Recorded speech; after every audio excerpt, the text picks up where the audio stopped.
I see it! I see the river!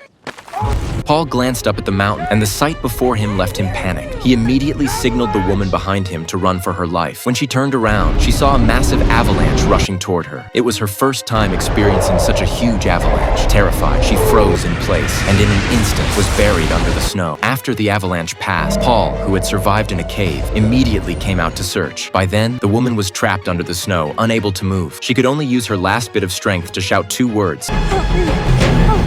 Hearing her cries, Paul quickly located her. He dug desperately with his hands, but the snow was too thick. No matter how much he dug, it seemed bottomless. Meanwhile, the woman struggled to breathe under the heavy snow. At the critical moment, Paul finally saw her delicate face. He immediately pulled her frozen body out and dragged her into the cave. Once again, they had narrowly survived. Soon after, the woman gradually woke from unconsciousness. Paul quickly felt her forehead. Thankfully, she had no fever. Looking at the fragile woman before him, Paul finally revealed his feelings. From the first moment he saw her at the airport, he had been captivated. When he picked up her dropped boarding pass, he noticed her seat number. Later, he deliberately switched seats to sit next to her. After these few days together, the woman had already been moved. She looked at Paul, the man who had saved her life, with tender affection, as if ready to walk into a wedding chapel with him. As night fell, the weather grew extremely cold. Paul gave his clothes to the woman, nearly freezing himself. At that moment, he began to regret leading the woman away from the crash site. Perhaps waiting there for rescue would have been the wiser choice. At this point, the woman could only keep comforting him, and so the two of them spent the night together in the cave. The next morning, they strapped on their backpacks and set out again. They pressed forward, crossing one snow-covered mountain after another, finally reaching an area free of snow. As they walked, Paul suddenly spotted something in the distance. He told the woman to stay put while he went to check. When Paul reached the cliff's edge, he looked down.